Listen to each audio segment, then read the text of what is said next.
চারখার নারায়ে তাকবীর, নারায়ে রিসালাত। বিশ্ব মুসলিম ঐক্য করো, ফিলিস্তিন রক্ষা করো। বিশ্ব মুসলিম ঐক্য করো, বিশ্ব মুসলিম ঐক্য করো, বিশ্ব মুসলিম ঐক্য করো। অ্যাকশন, অ্যাকশন ইসরায়েলের বিরুদ্ধে, ইসরায়েলের বিরুদ্ধে। Action, action. তুমি কে, আমি কে, তুমি কে, আমি কে। নীরব না বিপ্লব, নীরব না বিপ্লব। আল্লাহু আকবার বলেন, বলেন আল্লাহ, বলেন আল্লাহ। ফিলিস্তিনি মুসলমানদেরকে হেফাজত করো। আর জোরে কেন আমিন কর না কেন? দোয়া করতে পারবেন তো ইনশাআল্লাহ? একদিন তো মৃত্যুবরণ করতে হবে, সবাইকে ঐক্য হতে হবে। আর ধাক্কা ধাক্কি চলবে না। আপনার মতো আপনি চলেন, আমার মতো আমি চলি। যখন কোন সামগ্রিকভাবে মুসলমানদের উপরে ইহুদি খ্রিস্টানদের চক্রান্তের নীল নকশা আসবে, আমরা তাদেরকে ঐক্যবদ্ধভাবে রুখে দেওয়ার দরকার আছে না নাই? আরো যারা আছে না নাই? এখন কিন্তু বেশি প্রতিবাদের আওয়াজও পাওয়া যায় না। ঘটনাটা কি? ঘটনাটা কি? খবরদার, খবরদার। তার কেউ নাই, তার কে আছে? মুসলমান মত তৈব, কিন্তু জবাব কিন্তু দিতে হবে। এই জন্য আমরা ধাক্কা ধাক্কি চলবে না, ঠেলাঠেলি চলবে না। আমরা সবাই ঐক্যবদ্ধ হতে হবে। উলামায়ে কেরাম বিভাজন কাম্য নয়। উলামায়ে কেরামদেরকে এক হতে হবে। প্রয়োজনে আপনি ঘরে বসেন, আমিও ঘরে বসি, আলোচনা সাপেক্ষে সমাধান করে একটা মাঠে আসেন। যদি কেউ থাকেন মাদুপুর দায়িত্ব নেন, আমি দায়িত্ব নিয়ে বলছি, আমিও দায়িত্ব নিয়ে বলছি, বসুন। আপনারা বসে সমাধান করে মাধবপুর স্টেডিয়ামে ঐক্যবদ্ধভাবে প্রোগ্রাম দেব। কিন্তু ঠেলাঠেলি করবেন, দিন শেষে আজকে ফিলিস্তিন, কালকে বাংলাদেশ। আপনি জানেননি পার্শ্ববর্তী দেশ কি ভারত না? ভারত কি করছে জানেন? গতকাল ওয়াকফ বিল যে ছিল, ওয়াকফকৃত যত জায়গা ছিল, মসজিদ, মাদ্রাসা, মাজার, সমস্ত এই ওয়াকফের যে আইন ছিল, এটা বাতিল করে দিছে। এটা কি করছে? বাতিল করছে। 2 দিন পরে দেখবেন ওই মাদ্রাসা দখল করবে, বলবে যে এটার কোনো রাষ্ট্রীয় ডকুমেন্টস নাই। মসজিদ দখল করবে, মাজার দখল করবে, মাদ্রাসা দখল করবে, সমস্ত ধর্মীয় স্থাপনাগুলো দখল করবে। আর আপনি ঘুমাইয়া রয়েছেন, ধাক্কা ধাক্কি করেন। ধাক্কা ধাক্কি বাদ দেন, এবার ঐক্যবদ্ধ হন। বাধা হবে যেখানে, লড়াই হবে সেখানে। কথা বলেন ঠিক কিনা?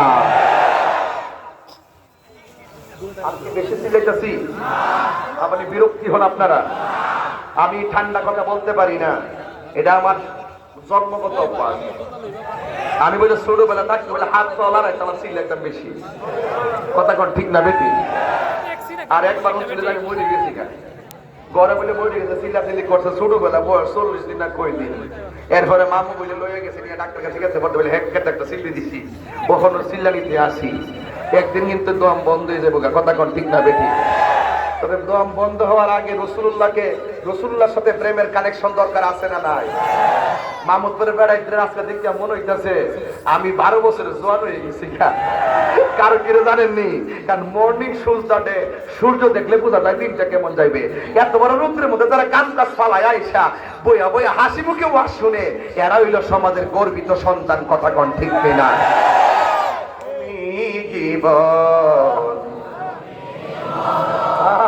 পারেন না কি আপনারা?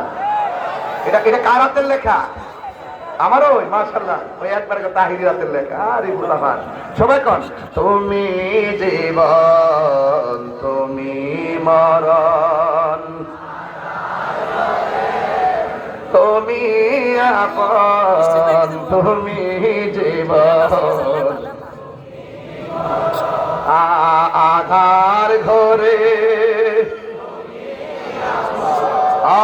তুমি মুদের, তুমি মুদের, তুমি নিদান হরানে ওয়ালা ইয়া রাসূল।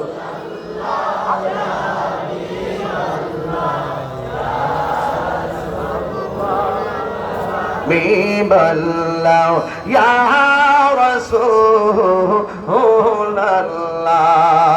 তুমি মোদের আশার আলো তাই তো তোমায় ও তুমি মোদের আশার আলো তাই তো তোমায়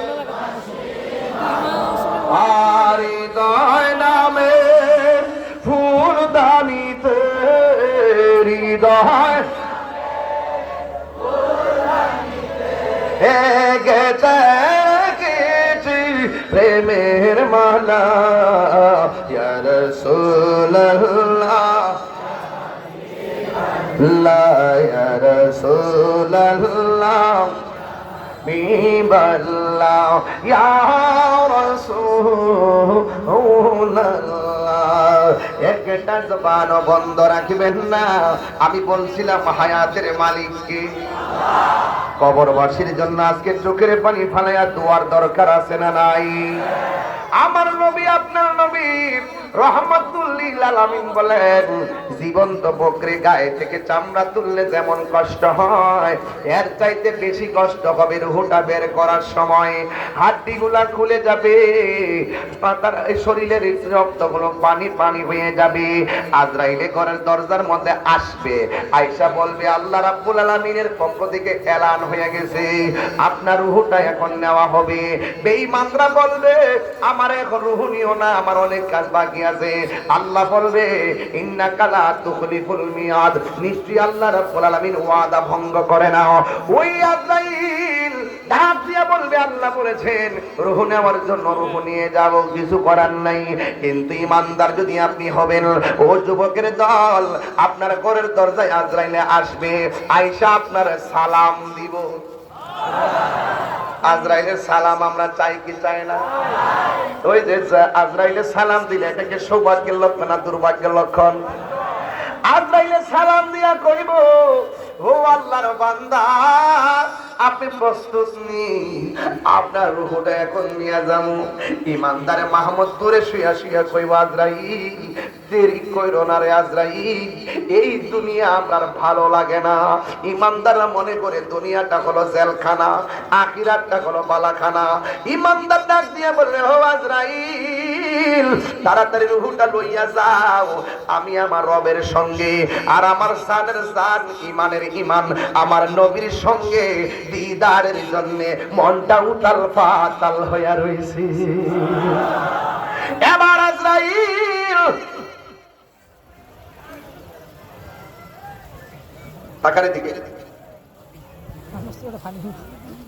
এই যে একটা ছোটা বোতল দেখেন, ফসিনি এক গ্লাস পানির মধ্যে পানি ঢাললে লাস্টের ফুটাটা যেমনে ঝরে এমন ভাবে ঠুস কইরা রুহটা চইলা যায়। মায়ের স্তন থেকে দুধ পান করলে সন্তান যেমনে ঘুমাইয়া যায় টের পায় না, ইমানদার রুহটা এইভাবে বের হইয়া যাবে যারা পরিমাণও টের পাবে না। আল্লাহু আকবার। এমন মরণ আমরা চাই কি চাই না? ওই রুহটা নেওয়ার আগে আল্লাহ বলবে ও ফেরেশতারা জান্নাত থেকে একটা সাদা কাপড় আনো, একটা সাদা কাপড় নিয়ে আসবে, ওই হাতের মধ্যে একটা আতরের বোতল নিয়ে আসো। জান্নাতের একটা আতরের বোতল নিয়ে আসবে। আয়না ইমানদার ঘরের ভিতরে শোয়া থাকবে, তার চোখের পাওয়ারটা যতটুকু সামনে যায়, যদি দরজা পর্যন্ত যায় দরজায় ফেরেশতারা দাঁড়ায় থাকবে, যদি বাহিরে পর্যন্ত আসমান পর্যন্ত যায় সেই পর্যন্ত দাঁড়ায় থাকবে। আল্লাহ বলবে ও ফেরেশতা আজরাইলের রূহটার সার্জারি করবে, আর তুমি সাদা কাপড়টা নিয়ে দাঁড়ায় থাকো, রূহটা বের করতে দেরি হবে, আসমানি কাফন দিয়া তার রূহটারে বাইন্ডিং করতে দেরি করিও না। এই জান্নাতি কাপড়, এই কাফন দিয়া রূহটারে বাইন্ডিং কইরা এমন ভাবে আজরাইলে নিয়ে ওই ফেরেশতা আসমানের দিকে নিয়ে উড়াল দিব। আর এই দিক দিয়ে মাহমুদপুরের মানিক মিয়ার রূহটা বের হওয়ার পর মাহমুদপুরের বাজার থেকে সাদা কাপড় না তার বডিটারে বাইন্ডিং করব, বডিটারে বাইন্ডিং করব দুনিয়ার বান্দা, আর ইমানদারের রূহটারে বাইন্ডিং করবে স্বয়ং আমার আল্লাহ। ইয়া আইয়াতুহান নাফসুল মুতমাইন্নাহ ইরজিই ইলা রাব্বিকি রাদিয়াতাম মারদিয়া ফাদখুলি ফি ইবাদি ওয়াদখুলি জান্নাতি। এবার রূহটা নিয়ে উড়াল দিব। আর এই দিক দিয়ে মানিক মিয়ার লাশটার দেখবার লাগা দলে দলে মানুষ আইব।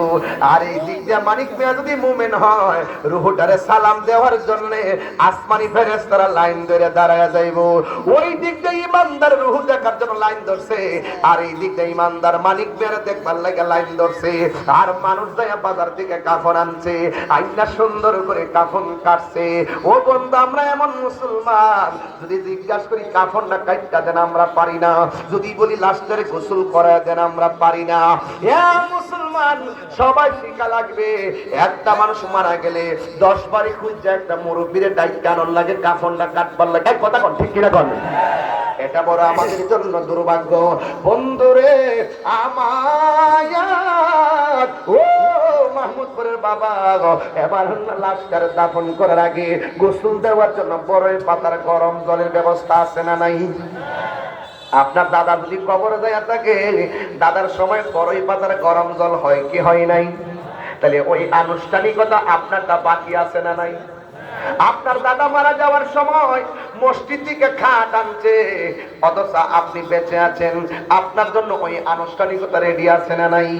তার মানে বোঝা গেল আমার দাদার আনুষ্ঠানিকতা যেটা হয়েছে আমারটাও সেটাই হবে। মারা যাওয়ার পরে মাইক দিয়ে এলান হবে, মারা যাওয়ার পরে বাজার থেকে কাফন কাপড় আসবে, মারা যাওয়ার পরে মসজিদের বারান্দার খাটটা পালকিটা আসবে। ও আমার মা গো, ও আমার মাহমুদপুরের আম্মা, আম্মা গো, মা, ও মা, তুমি মনে করতেছো তোমার স্বামীর বাড়িটা বুঝি আসল নায়র গো মা? তোমার আসল নায়রের বাড়ি হলো অন্ধকার কবর, ঠিক কিনা? ওই চতুর্দিক দিয়া কাপড় টানাইয়া লাশটার যখন ঢুকাইয়া দেয়, আমাদের দেশে মানুষ মারা গেলে গোসলখানা যায় নাই কয় কিনা লাগে, ডর লাগে। পেটের মধ্যে চাপ দিয়া পায়খানা গুলা বের কইরা টিস্যু দিয়া মুচ্ছা দিবেন। একদিন আপনি মারা গেলেও আপনার পায়খানা গুলা মুছে দেওয়ার জন্য আরেকজন রেডি হয়ে যাবে। এ বন্ধু, আতর লুবান দিয়ে সুন্দর করে আপনার গোসলটা দেওয়াইয়া সাদা কাপড়টা করাইয়া, যেই কাপড়ের মধ্যে কোনো পকেট নাই, এর মানে হলো দুনিয়ার কিছুই নেওয়ার কোনো সুযোগ নাই। এই জামার মধ্যে কোনো সেলাই নাই, এই সেলাইটা তো কবরে পচে যাবে, কি দরকার সেলাই করার? সেলাই বিহীন কাপড়, পকেট ছাড়া কাপড় দিয়ে আপনারে জনম বিদায় দিয়া দিবে। বিদায় দিয়ে আপনারে সুন্দর করে সাজাইয়া চোখের মধ্যে সুরমা লাগাইয়া জন্মের মতন আপনাকে বিদায় দিয়ে দিবে। আহার আপনারে রুহানি ভাবে যেন ডাক দিয়া দিয়া বলবে, আমারে তোরা মায়া কইরা বিদায় দে, মায়া কইরা বিদায় দে, মায়া কইরা বিদায় দে। সাজিয়ে গুজিয়ে দে মোরে সজনী তোরা,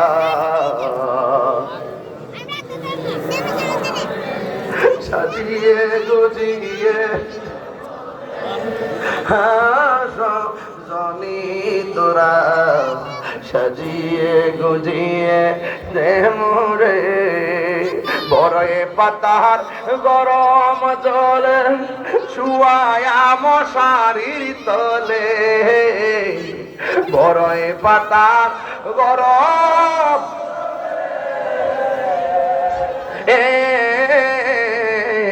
বড়ই পাতার গরম জলে শুয়ায়া মশারির তলে, আতর গোলাপ সুরমা লাগাই দে সজনী তোরা, সাজিয়ে গুজিয়ে দে মোরে, সাজিয়ে গুজিয়ে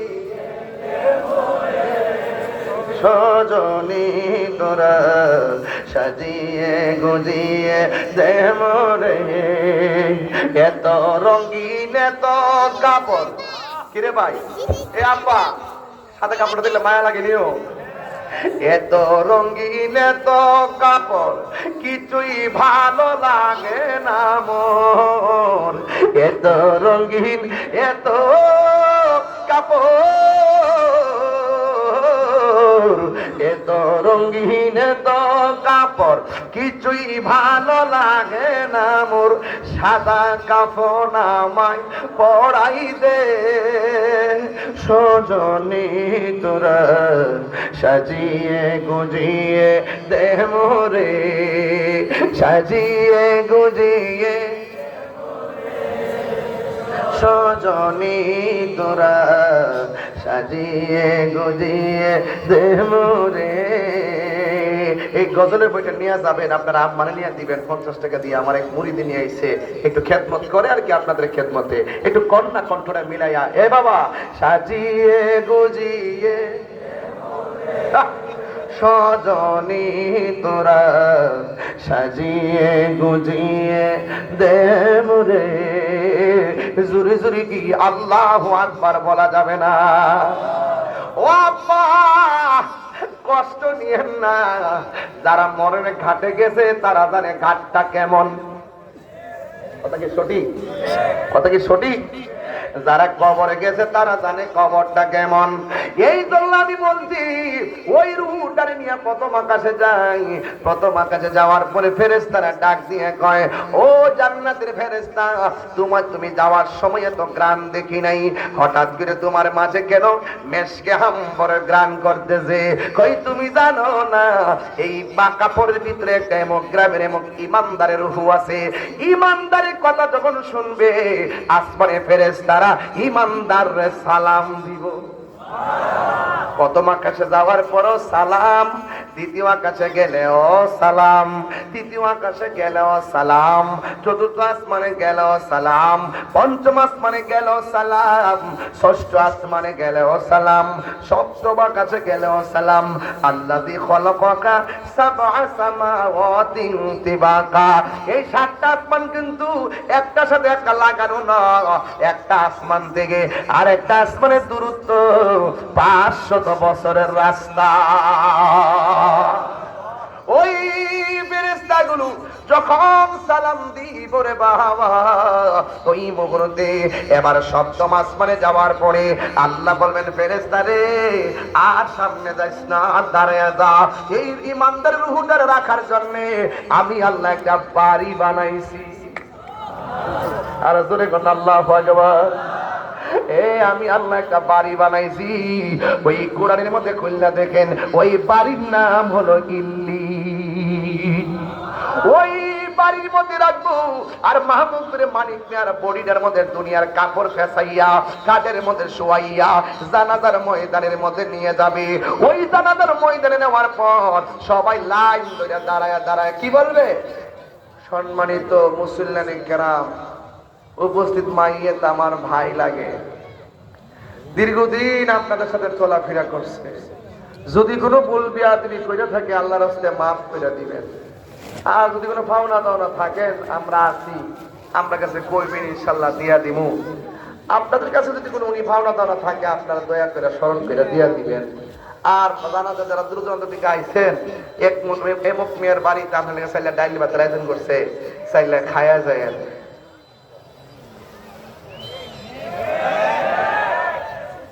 আরেকবার আমার সামনে হারে হারে আমার মাপ চাইব, তাইলে আমি মুর্দার হইয়া খাটে শুইবার আগে মাপটা চাইবার আগে মুর্দা হওয়ার আগে যদি মাপটা চাইয়া লাগে ভাবিত না? একবার ক্ষেত্রে আজ যদি কাইটটা পানি লয়ে যায় তুই এবারে কইলাম, বাবা ও 10 বছর আগে ছাতির দাসা দিয়া ঠেলা দিয়া তোমার ক্ষেত্রে পানি নিছিলাম, দয়া করে মাফ করে দিও। কথা কথা কেন? আরে কথা কথা কেন? বাবারে ওই এমন গাছের পরে থেকে দিল মারে বড়ি রেখে আসলাম, আল্লাহ রাস্তা বাবা মাফ করে দিস। আর তোর ব্যাপারে দোকানে বইয়া বদনাম করছিলাম, মাফ করে দিস। বাবারে তোর তুই আমার কাছে এত টাকা পাইবে বাবা, দিতাম পারছি না, তোর মনে নাই, আমারও মনে নাই, হঠাৎ করে মনে হয়েছে বাবা আমার মাফ করে দিস। কাউরে কষ্ট দিয়া মনে করি না যে আনে বাচ্চা যাবেন গা, যারে কষ্ট দিচ্ছেন এমন আছে তার কাছ থেকে মাপ চাইবার আগে আপনার মৃত্যু আসতে পারে। কথা কোন ঠিক না বেটি? এই জন্য মরার আগে মাপটা চাইলে কি গুণ হইব? হারিয়ে যাব বাবা আস্তে। আমি যে গজল গাইতেছি আপনার কষ্ট হইতেছে নাকি? একটা গজলকে আমার ওয়াজের বিষয়ের সাথে সাংঘর্ষিক না সম্পর্কিত? সম্পর্কিত। আমি কিন্তু ওয়াজের সাথে মিলাই মিলে গজলটি গাই কিনে জানেননি। ওয়াজ তো একটা ঘটনা, গজলের ভিতরে কিন্তু অনেক কথা চলে আসে। অনেকে গজল করে মনে করে আরে কিচ্ছা কাহিনী আর গান টানে না গা, এমন আসেনি? যারা এই কথা আসলে হেরা আমার মতন পারে না, পারলে হের কই লইলি। কথা ঠিক না? মানুষ দেবেন কয়েকটা কারণে হিংসা করে। আপনার মধ্যে যে গুণ আছে এটা যদি আমার মধ্যে না থাকে তাহলে আমি আপনার হিংসা করব। দেখবেন পাশের করে আর হিংসা যারা করবে এরা কিন্তু দূরের মানুষ না। এই মাহমুদপুরের মাহফিল নিয়ে যদি কোনো কিছু হয়ে যায় দেখবেন ওই সুনামগঞ্জ কিন্তু আইসে না, এটা গড়ের লগে গড়। সকালে দেখা হওয়া বিকালে দেখা হওয়া চা খাইতেছে একসাথে, হুট করে গিয়ে একটা হার হয়ে গেছে, বেশি দূর দিয়ে কিন্তু আয় না। কথা ঠিক না? তো এই জন্য যুবক ভাইরা আমার, আপনারা রাগ করে না বাজান, বুঝছেন নি? দেখবেন আপনার গড়ের সাথে যদি A+ পাস, দেখবেন ওই স্কুলের সবাই তার পুরস্কার দিতেছে। আর গড়ের মধ্যে যে গড়টা হেড থাকে জানেন নি, অবশ্যই গোল্ডেন A+ পাইছে, নহন কই আওয়াজ করছে।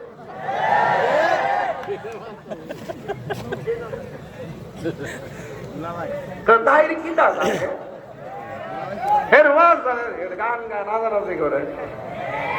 বেটা 22 বছর ওয়াজ করতেছি, 19 বছর প্রধান অতিথি, দেশ লড়তেছে কাঁপতেছে, আর তুই কর তাই কি তা জানে? তাহলে তুমি যদি মাঠে না করে এখানে বসো, আমি নিচে বসে ওয়াজ করি।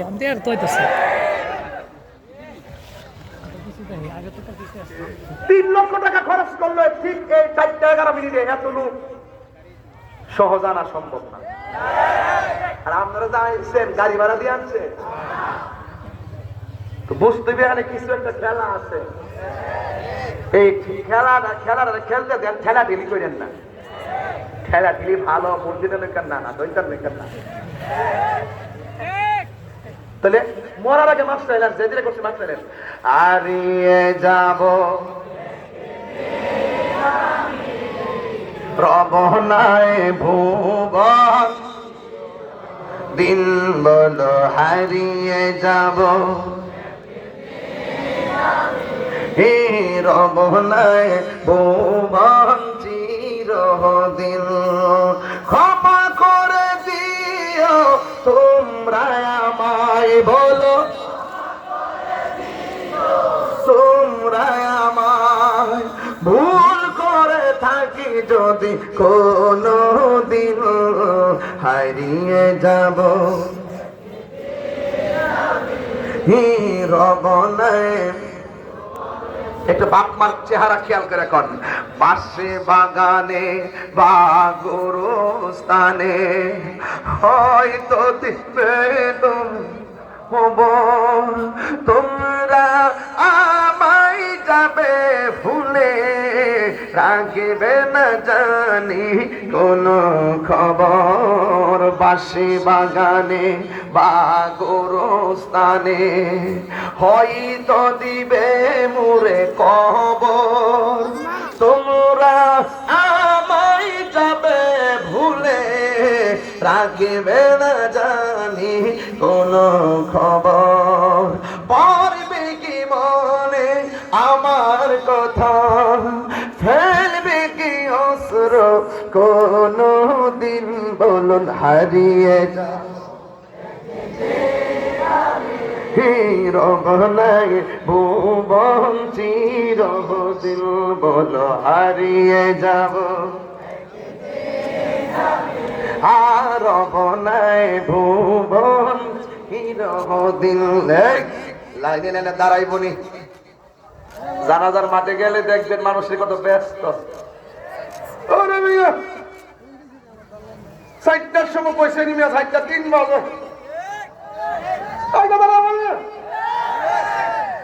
যে লোকটার বাপ মারা গেছে, হ্যাঁ বুঝে এই কথাটা কত কষ্টের। ছেলে তো মনে করতে বাপরে সারা জীবন আগলে ধরে রাখি, আর তুমি ভাবতেছো দোকানের মধ্যে আড্ডা মারতা। এই কাজগুলো করেন না। আপনার এই তাড়াহুড়োর কারণে অনেক লোকের জানাজা ছুটতে যায়, অস্থির হয়েন না। দেখবেন জানাজার মাঠে গেলে তার সময়ের দাম কত, ওয়াক্তের 5 ওয়াক্ত নামাজে গেলে দেখবেন তার দাম কত, সময়ের দাম। আর বাজারে যায় যে বাবা চলে গেছে আড্ডা মারে ঘন্টার পর ঘন্টা, গরিব কাটার ভাইলো ছানা, কথা কন ঠিক না বেটে? বরং আজান না দিলে বিরক্তি মনে হোক। আমরা দেশে কিছু মুরব্বী আছে দেখবেন সারা বছর গেরি খেতে গরুর ঘাস কাটে। কি গাছ কাটে?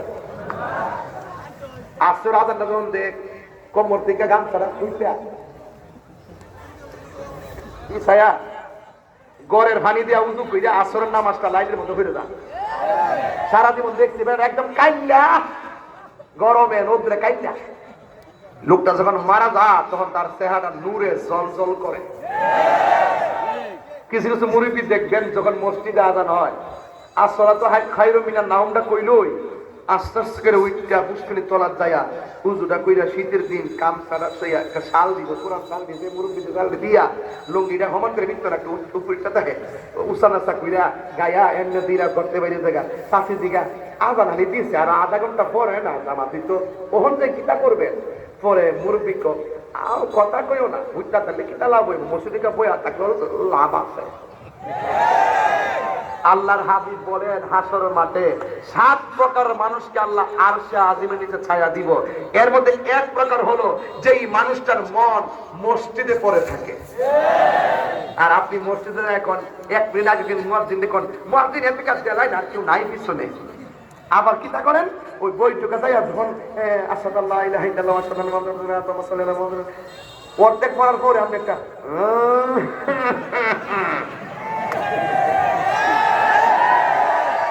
এই কথাটি কই দিকে আমি বাড়া না। আপনি মসজিদে যাইয়া দেখছেন সারাদিন হয়ে কাজ দেয় না, আর ইমাম সাহেবের হ্যাঁ কাজ দেয়। মানে ইমাম সাহেবের মিস কল দিয়ে তাকদা সালামটা ফিরে যায়। আসিনি কথা কোন আসিনিও। আমরা আসল জায়গা জায়গা করি ভাই জানি আপনি যে কাজ দিতেছেন কি দেখিয়া আপনার খবরটা কেউ জানে না, ইমাম সাহেব দিয়েই বুঝে পাটপাটটা কাজটাছে রে।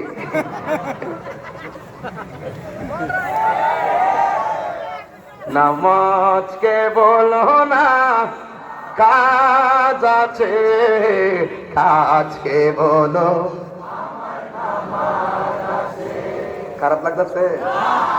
যাক আবার কোন সময় আইনা না এই বহুত শান গাইলেছি আবার কয়ে না জানি ওয়াজ তো করছেন আলী গান কিচ্ছা না কয়ে গেছে, যেটি কিচ্ছা কয়ে গেছে কইবেন সাফ আর আমাদের দিবেন কিচ্ছা। তো তুই কিচ্ছা যদি বলো তাহলে আয়া তুই করস না, আমি বইতে নিছে আমার হাতিয়া তোমার দিয়ে দিব, হাতে লাগবে না পর দিন এমনি বড়া দেখতে সামনে ধরবো। আবার দেশের পরিস্থিতি ভালো না, কারণ দিন আর রাইত এখন ডাইরেক্ট ধরলাম মব জাস্টিস। হ্যাঁ যুবক তো পায়ে দিলে কইয়া দেওয়া যায়। আপনি যে জানাজার মাঠে গিয়েছেন আপনি আর লাশ হয়ে যে গিয়েছিলেন কথা কইতে পারেন, তাহলে মরার আগে মাফ চাওয়ার দরকার আসেনি? মাফ চাইলে আল্লাহ সব মাফ করে দিব। 2টা জিনিস মাফ করতে না কইতাম নি। 1 নম্বর যারা আল্লাহর সঙ্গে শিরিক করবো এদেরকে মাফ করতো না। আল্লাহ কয়জন? আমরা কি মাদারে থেকে শ্রদ্ধা করি? হ্যাঁ ওলি আল্লাহর আল্লাহ মনে করি, ওলি আল্লাহর উসিলা আমরা আল্লাহর কাছে কই, কথা কোন ঠিক কিনা? উসিলা দ্বারা জায়েজ আছে না নাই? খবরদারি দেশে কিন্তু ইসলাম আনছে আল্লাহর ওলিগণ। যেদিন থেকে মাজার ভাঙ্গা শুরু করছে এদিন থেকে কয়ে লেছি যে আসমানি গজব আইতেছে। আপনি টের ভাইতেন না কেমনে গজবটা নামতেছে? 70% ল্যাঙ্গুয়েজ 30% বাকি আছে, এটা টের ভাইতেন না? মনে বিশাল দুনিয়া আমি আপনার কি দেখবেন হুট করে আয় পড়ছে গজবে, উপর দিয়ে গজব যাইবে মানে আদানি ওলিয়ান ফাঁকা আজান তুবিল হারবে। ওলি আল্লাহর বিরুদ্ধে যাওয়া যাবে? আমার যুবকদেরকে বলতেছি, এক যুবক আপনাকে বলছি এখন থেকে সোজা হয়ে যান। যৌবন যার যুদ্ধে যাওয়ার সময় তার খবরদার এমন কাজ করবেন না যে কাজের জন্য আল্লাহর কাছে আসামি হয়ে যাবেন। যেমন আল্লাহ হাবিব বলছেন যারা বান্দার হক নষ্ট করে এদেরকে আল্লাহ মাফ করবে না। আমরা দেশে হক মারেন না কম না বেশি? বাপটা মরে থাকে ওই দিন এক ভিডিও আইছে আয়াক বাজান আপনার পুত্র মারা গেছে, এখন আমি যে সম্পদ পাওয়ার কথা ছিল এখন আমার বাসররা এই সম্পদ দেয় না, জোর করে দখল করে লেছে। আমার পারলে এটা নো পারলে হিটা নো আমার কোটিটার সম্পদ দূষণ করে লেছে। আমি মনে মনে করছি কই গো মনে কইর যে বান্দার হক যারা নষ্ট করব, একটা কদম সামনে যেতে পারবে না। এটা পরিষ্কার কথা বলে, এটা হোক 1 টাকা হোক 1 লাখ টাকা, কথা বলেন ঠিক না বেঠিক? এরপর আপনি যখন কবরে নামবেন, কবরে নামার পরে আপনি যখন যাইবেন, আল্লাহর হাবিব বলছেন যে বেনামাজির জন্য কবরে 3টা শাস্তি অবধারিত। কয়টা শাস্তি? 3টা শাস্তি অবধারিত। 3টা শাস্তি অবধারিত। 1 নম্বর শাস্তি হলো কবরের 2 পাশের মাটি। এ বাবা রে, কি শক্তি আপনার! এই শক্তি শেষ হয়ে যাবো গা। রসুল বলছেন 2 পাশের মাটি এমন জোরে চাপা দিব, ডাইন পাশের হাড্ডিগুলা বাম পাশের হাড্ডির ভিতরে ঢুকাই দিব, বাম পাশের হাড্ডিগুলো ডাইন পাশের হাড্ডির ভিতরে ঢুকে দিবে। এমন ভাবে ঢুকাইয়ে দিব, ঢুকাইয়ে দেওয়ার পরে আপনি লড়তে পারবেন না। আল্লাহকে বলবেন, আল্লাহ, বেনামাজি হইয়া কবর আসলে এমন শাস্তি যদি জানতাম, জীবনে নামাজ ছাড়তাম না। তাহলে শাস্তি আসার আগে নামাজের দরকার আছে না নাই? আরো জোরে আছে না নাই? এরপরে কবরের ভিতরে সাপ ঢুকাই দেওয়া হবে, আপনাকে সাপ দংশন করবে, আপনি বলবেন বাঁচাও বাঁচাও। সেই দিন দুনিয়ার মানুষ আপনার কান্নার আওয়াজ শুনবে না। আজ থেকে প্রায় 1 লক্ষ বছর আগে যারা 1500 বছর আগে মারা গেছে, তারা যে ঘরের মধ্যে আছে, কালকে যদি মাহমুদপুরের বেড়ায় আরে বুল্লার একজন সুন্নি যোদ্ধা ছিল, মেম্বার, হ্যাঁ, আব্দুর রফিক মেম্বার মারা গেছে। আল্লাহ ব্যস্ত চিপ করে কামিন কর, কথা মনে গেছে গা। যাই হোক, এইভাবে আমরা চলে গেছি। আজকে বুল্লার রসুল হিসাবে স্মরণ করছি। আরেকদিন আপনারাও বলবেন, গত বছর তাইর হিসাবে ছিল, মরে গেছে গা। এরকম ভাবে কিন্তু আপনারাও বলবেন, এটাই নিয়ম। তবে খবরদার, দুনিয়ায় থাকা অবস্থায় নামাজ পড়তে হবে, দুনিয়ায় থাকা অবস্থায় রোজা রাখতে হবে, দুনিয়ায় থাকা অবস্থায় মা বাবার খেদমত করতে হবে। দুনিয়ার চল্লা ঘুষ খাইয়া, দুনিয়াতে চল্লা সুদ খাইয়া, দুনিয়াতে চল্লা গীবত কইরা, দুনিয়াতে চল্লা দুর্নীতি কইরা, দুনিয়াতে চল্লা চাঁদাবাজি কইরা, দুনিয়াতে চল্লা হক মাইরা খাইয়া মাটির নিচে যাইয়া শান্তি পাওয়া যাবে না। কথা বলেন ঠিক না বেঠে? তাইলে যা কিছু করতে হইব মরার আগে না মরার পরে? আরো যারা মরার আগে না মরার পরে? তাহলে আগে যদি করতে হয় সেটা করতে হবে। আপনি যখন কবরে যাবেন, যদি আপনি ইমানদার হতে পারেন, আপনার দেখবেন ডাইন পাশে একটা আলো ঝলমল করতেছে। এখানে কিছু লাইট আছে নিও, রাত্র না দিন? দিনের বেলা কি জ্বলতেছে? লাইট জ্বলতেছে। কবরে যখন আপনি যাইবেন, যদি আপনি 3টা প্রশ্নের উত্তর দিতে পারেন, আপনার ডাইন পাশ থেকে একটা আলো আপনার কবরে আলো দিব। তখন আপনি জিগাইবেন, কি ব্যাপার, ডাইনে মাটি বামে মাটি, সামনে মাটি পিছনে মাটি, কর্তিক আইস আলো দিবার লাগিয়া? লাইনটা কই? আমি দুনিয়ার কোন কৃত্রিম সূর্য কিংবা চাঁদের আলো নয়। আপনি যে দুনিয়ায় নেক আমল গুলো করছেন, এই জন্য আল্লাহ পাক নেক আমল গুলোকে আলো বানাইয়া কবর বানাইছে। তাহলে ইমানের খাতিরে 3টা প্রশ্নের উত্তর, আর আমলের খাতিরে কবর আলোকিত হয়ে যাবে। এরপর আপনি বাম পাশে তাকাইবেন, বাম পাশে তাকায় দেখবেন, আমি কথা বলতেছি এই জন্য, সুর দিলে এই ওয়াজগুলো অনেক লম্বা হয়ে যাবো গা, এই জন্য ওয়াজটা বুঝাই দিতেছি বাজান। সুর দিলে তো অল্প কথা অনেকক্ষণ হয়ে যায়, আর এমনি কথা বললে অনেক কথা বোঝানো যায়। এরপরে মনে কষ্ট নিবেন না, আরেকটা আলো আসবে আলো দেওয়ার জন্য। আপনি জিজ্ঞাসা করেন, কি ব্যাপার, তুমি আবার কেডা? আমার চিনো না, আমি হইলাম তোমার দুনিয়ার কোরআন তেলাওয়াত। ওই যে কোরআন শরীফ পড়ছিলা, এই কোরআনটারে আলো বানায়া তোমার কবরের মধ্যে পাঠাইছে। এরপর আল্লাহ বলবেন, এ ফেরেশতারা, আমার বান্দারা সারা জীবন থাকবে এই কবরে, কিয়ামত পর্যন্ত থাকবে এই কবরে। জান্নাত দিকে যায় একটা জান্নাতি গালি চাই না, আমার প্রেমিকের নিচে বিছায়া দেয়, যেন আমার প্রেমিক আজীবন আরামে ঘুমায় যেতে পারে। ইমানদাররা কবরে ঘুমায় যাবে, বেঈমানরা কবরে শাস্তি পাবে। এমন শাস্তি পাবে, এই শাস্তির কান্নার আওয়াজ কেউ শুনবে না। লক্ষ লক্ষ বছর পর্যন্ত আপনি এখানে পড়ে থাকবেন। এখান থেকে আপনি একটা ময়দানে উঠবেন, যেই ময়দানে আপনার গায়ে কোনো কাপড় থাকবে না। এখন বলবেন, হুজুর আমি কবর থেকে উঠবো লুঙ্গ, কিন্তু এমন কিছু লাশ আছে কবরে দাফন করা হয় নাই, তারা তো হারাই গেছে পানির মধ্যে ডুববা, মাছে খাইয়া ফেলছে, কবরও হয় নাই।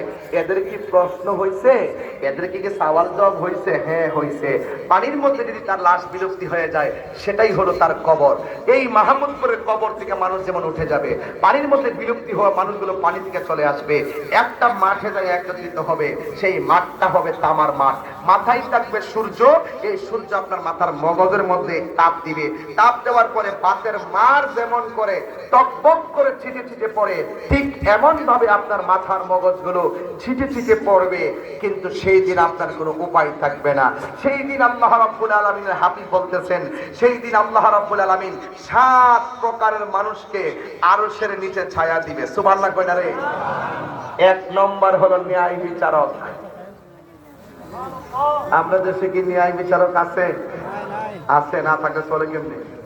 আরে মুক্ত কথা কর, আছে কম, আছে কম। তো যদি তারা কম হয় তাদের একটা সারপ্রাইজ আছে। আল্লাহর হাবিব বলেন, যারা দুনিয়াতে ন্যায় বিচার করবে তাদেরকে আল্লাহ পাক আরশের নিচে ছায়া দিয়ে দিবে। তাহলে সমাজের মানুষ যদি আপনাকে বিচারক হিসেবে মেনে ফেলে, আপনার উচিত ন্যায় বিচারটা করা। এই সমাজের মানুষ যদি আমাকে বক্তা হিসেবে মেনে ফেলছে, আমার উচিত কোরআন সুন্নাহ মতো আলোচনা করা। যদি আমি কোরআন সুন্নাহর বাইরে যদি আলোচনা কইরা রাত্রেবেলা যে মাদকপুর রেস্টুরেন্টে বইয়া যদি মদ খাই, গাঞ্জা খাই, আপনারা কি আমার আর আলেম কইবেন? এটা বুঝলেন? কিন্তু তাহলে সমাজের মানুষ যদি আপনাকে আলেম হিসেবে মেনে ফেলে, আপনার উচিত আলেমের মতো আচরণ করা। সমাজের মানুষ যদি আপনাকে একজন ন্যায় বিচারক হিসেবে মেনে ফেলে, আপনার উচিত ন্যায় বিচার করা। কথা কোন ঠিক না বেটি? তাইলে আমাদের দেশে কিছু দেখবেন লোক বিচার করতে আসলে চোখ টিপ দিয়ে বিচার ঘুরাই না, এবং বিচারও বইবার আগে চেহারা বাদ করে না। এরপর আবার বউর আগে কইব, তুই এমনি কইবে আমি এমনি কইব, তুই যদি এটা কইবে আমি একটা দমক দিব, তুই রাগ করিস না। দেখবেন যে দরবারটা ভিতরে সর্দারা বেশি পকড়ি আছে, এখানে মনে হয় ডাল মে কুছ কালা হ্যায়। এখন তো ফুলা পাই না সর্দার, তাই একটা দমক মারে ফাওয়ারে, এই ফাওয়ারে এই ঘরে দমক টমক দিয়ে দরবার ঘুরাই না। যারা মাইন না হ্যাঁ ও ডরে মাইন না, কিন্তু হাকিকতে এটা হচ্ছে 2 নম্বরই হয়েছে। কথা কোন ঠিক না বেটি?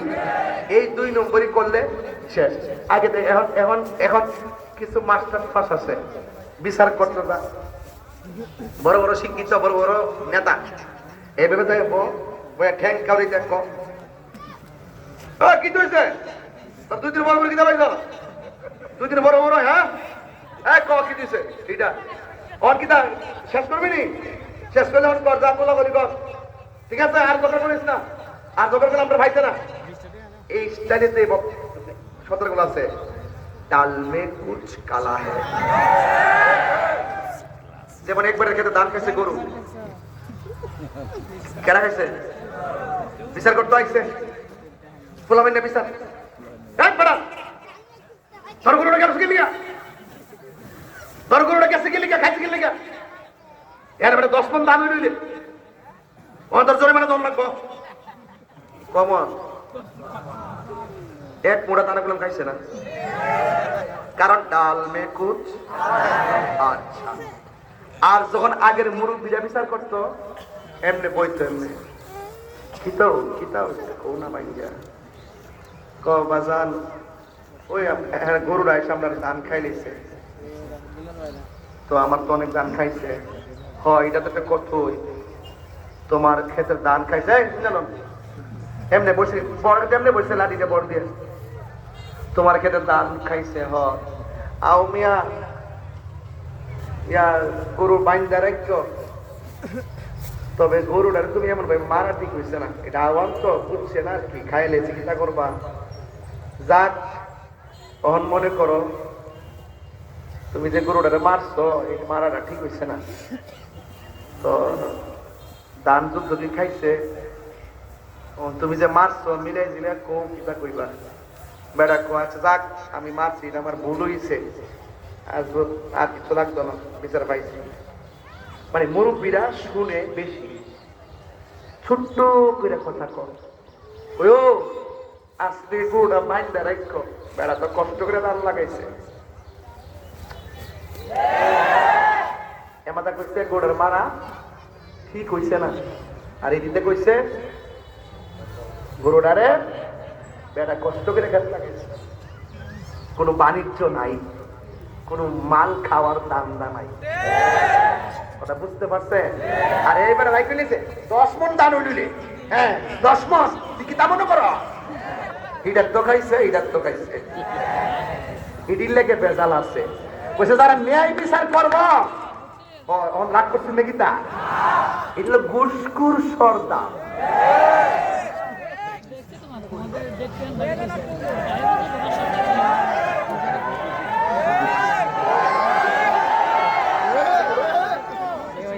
আমি কি রাগ, আপনাকে রাগ করতেছে? আচ্ছা, ঘুষ খাওয়া কি ভালো না খারাপ? আমি আপনার আগে পুরস্কার দিচ্ছি মৃত্যুর পরে, যে যারা ন্যায় বিচার করবে তাদেরকে আল্লাহ পুরস্কার দিব। ওই পুরস্কার যে ভালো না লাগে, দুনিয়া যদি গামলা করতে চান খান না, জুতার বাড়িও খাইবেন।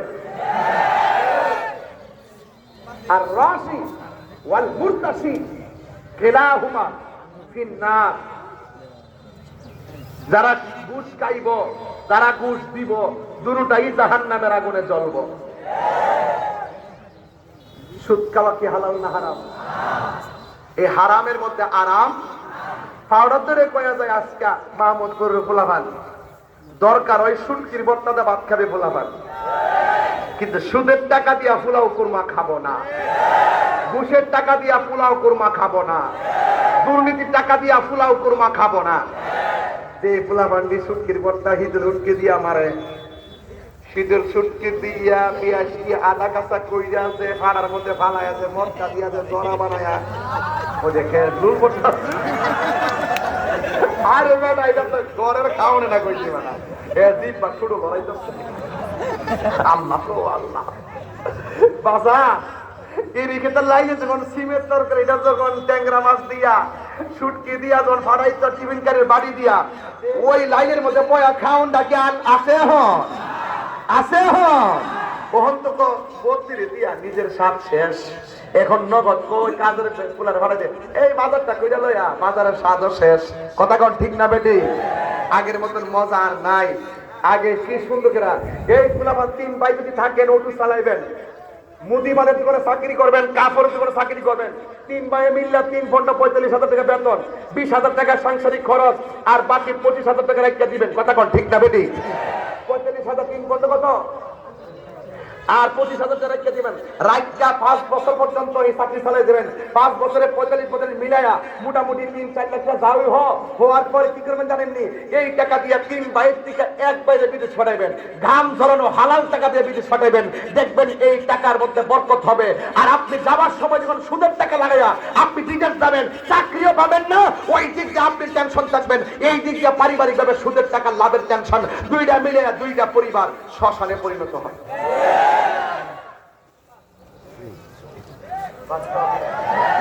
আমার কথা পরিষ্কার ভাই, রাগ করেন যাই করেন, হারামের মধ্যে কোনো আরাম নাই। হারামের মধ্যে কি নাই? আরাম নাই। সেই জন্য আজকে থেকে নিয়ত দরকারে কি দিয়া খাবো? বাজার যেটি মাটি কাটে, যেটি মাটি কাটে, আর যেটি ক্ষেত লাগা এরা সর্দি দিকে, আর যেটি সুদ মুদ জমায়া দুর্নীতির কে হাঁটো জমায় পাহাড় করছে,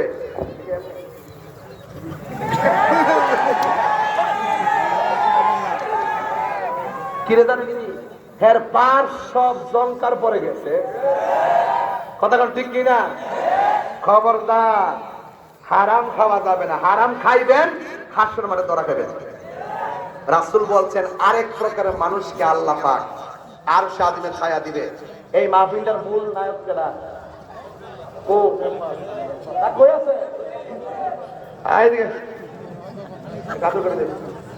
এই লোকটা যে কষ্ট করছে আমার সাথে কষ্ট গেছে, হ্যাঁ কাদু করে দেবে।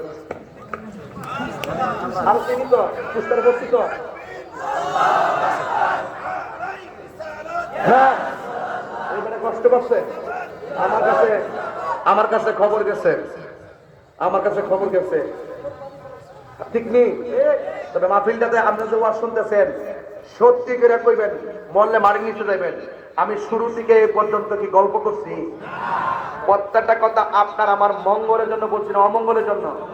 তো সত্য কথা বললে তো কিছু তিতা লাগবেই। নামাজের কথা কইলে কিন্তু ভাল লাগতো না, কথা ঠিক কিনা? নামাজের কথা কইলে কিন্তু ভাল লাগতো না, আছে কিনা বলেন? আজকের মাহফিলে এখন আজান দালাইতেছে, ঠিক না? এখন 5 মিনিট কিন্তু হয়ে গেছে, আজান কিন্তু মনে দালাইছে। কাছাকাছি মসজিদ থাকলে 5টা নামাজ, তাহলে আর কিছুক্ষণ সময় থাকতে পারে। তা আমি কিন্তু চিল্লাইতেছি শুরুর দিকই, আমি কোনো দম দিছি না কথার মধ্যে। তবে আজকে থেকে কথা, হালাল খাবো হারাম খাবো না। তবে আজকে মাহফিলের মধ্যে আমরা চোখের পানি ফালাইয়া একটু আমার মহান রবের কাছে দোয়া করবো মুসলিম ফিলিস্তিন মুসলমানদের জন্য। রাজি আছেন কিনা? এবং দেখেন, আমি যখন ফেসবুকের পাতায় হঠাৎ করে দেখছি যে এই ফেসবুকে যে আজকে গাজাকে একদম মাটির সঙ্গে মিশাই দিছে, তো রাত্রেবেলা তা আমি কিন্তু তখন কি করছি জানেন? আমি নিয়োগ করছি যে আজকে মাহমুদপুর মাহফিলে যারা আসছে, আমরা সবাই এই রাজপথে এই ব্যানারটা নিয়ে একটা প্রতিবাদ মিছিল করব। রাজি আসেননি সবাই? রাজি আসেননি সবাই? এটারে আমি সারা বাংলাদেশ নয়, সারা বাংলাদেশ সারা বিশ্বের মানুষকে উদ্বুদ্ধ করতে চাই, এবং এটাকে আমি নিউজ করাবো। আপনারা মাহমুদপুরের মানুষ এই মাহফিলটা করায় ভুল করেন নাই, বরং মাহফিলটার মাধ্যমে আন্তর্জাতিক ভাব দাঁড়ায় ফিলিস্তিনের পক্ষে, ইসরায়েলের বিরুদ্ধে যে হুঙ্কার দেওয়া হয়েছে, কথা বলে ঠিক না?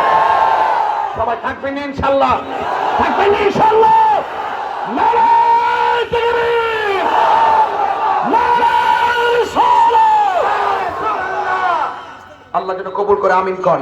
আসেন দাঁড়ায় নবীর সালাম দেই, ইয়া নবী